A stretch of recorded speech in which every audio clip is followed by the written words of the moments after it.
Rail की पटरियों को जोड़ते समय उनके बीच कुछ जगह छोड़ी जाती है। दो खंभों के बीच तार को ढीला बांधा जाता है तथा दो आपस में फंसे हुए गिलासों को निकालने के लिए उनको गर्म पानी में डुबा देते हैं।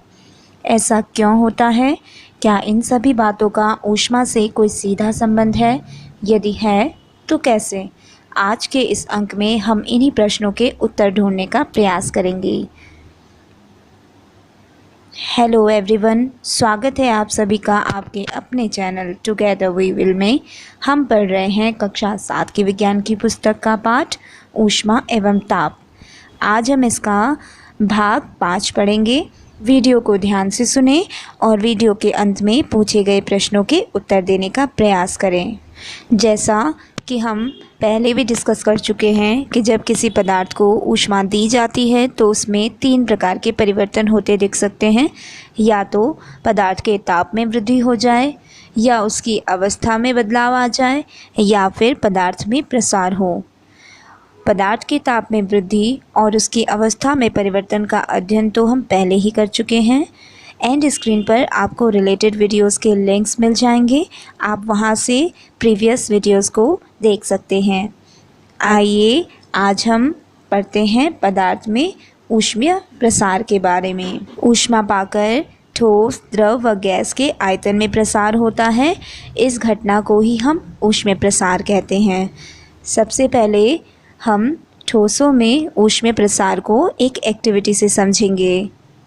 धातु की एक छोटी गेंद लेते हैं और इसे एक छल्ले जिसका आंतरिक व्यास इतना है कि गेंद छल्ले के आर पार हो जाए से गुजारते हैं। गेंद आसानी से छल्ले के पार हो जाती है। अब यदि हम गेंद को कुछ देर गर्म करें और छल्ले से पार निकालने की कोशिश करें तो हम पाएंगे कि गेंद छल्ले के पार नहीं जा पाती। ऐसा गर्म करने पर गेंद का आकार बढ़ने यानी उसमें प्रसार के कारण हुआ। अब यदि गेंद को थोड़ी देर रखें तो वह फिर से ठंडी हो जाएगी, जिससे उसका आकार पुनः कम हो जाएगा और गेंद पुनः आसानी से इस छल्ले के आर पार जा सकेगी। अतः धातु के ठोस पदार्थ गर्म करने पर फैलते हैं और ठंडा करने पर सिकुड़ते हैं। गर्म करने पर ठोसों के आकार में वृद्धि को उनमें प्रसार कहते हैं। गर्म करने पर द्रवों में भी प्रसार होता है। आइए एक एक्टिविटी से इसे समझने का प्रयास करते हैं। चित्र में एक परख नली में गर्म पानी और एक थर्मामीटर है। मान लीजिए थर्मामीटर का पाठ्यांक 20 डिग्री सेल्सियस है। अब हम यदि इस थर्मामीटर को इस गर्म पानी में थोड़ी देर डुबा कर रखें तो हम पाएंगे कि पारा थोड़ा ऊपर चढ़ जाता है। मान लीजिए पाठ्यांक 20 से बढ़कर 30 डिग्री सेल्सियस हो गया। ठीक है। यदि हम इस थर्मामीटर को परख नली से निकाल कर थोड़ी देर रखें तो हम पाएंगे कि वापस से पारे का पाठ्यांक 30 से 20 डिग्री सेल्सियस हो जाता है। इस प्रकार हमने देखा कि गर्म करने पर पारा जो कि द्रव है इसमें प्रसार होता है और ठंडा करने पर यह वापस अपनी पूर्वावस्था में आ जाता है। अतः द्रव पदार्थ गर्म करने पर फैलते हैं और ठंडा करने पर सिकुड़ते हैं।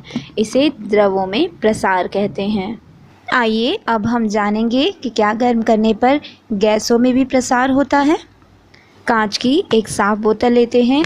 इसके मुंह पर चित्र अनुसार एक बिना फूला गुब्बारा लगाते हैं। अब इस बोतल को पानी से भरे चौड़े मुंह के बर्तन में रखते हैं। यह हमें कुछ इस प्रकार दिखाई देगा। अब हम इस बर्तन को गर्म करें तो पाएंगे कि गुब्बारा फूल जाता है। ऐसा क्यों हुआ?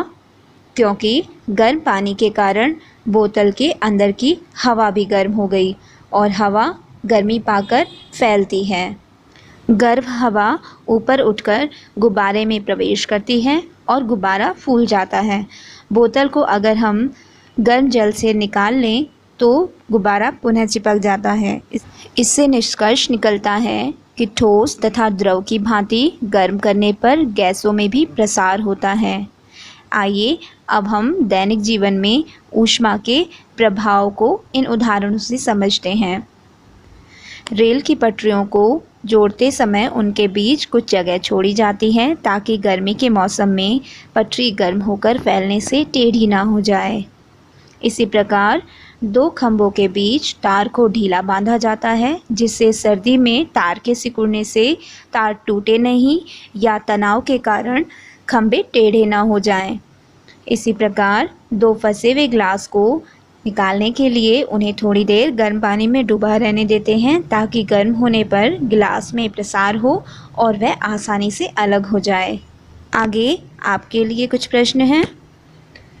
रेल की पटरी जोड़ते समय उनके बीच थोड़ी जगह क्यों छोड़ी जाती है और दो खंभों के बीच तार को ढीला क्यों बांधा जाता है। आशा है आज का पाठ आपके लिए लाभप्रद रहा हो। अगर ऐसा है तो प्लीज़ चैनल को लाइक, शेयर एंड सब्सक्राइब करें। आज के लिए इतना ही। Thank you.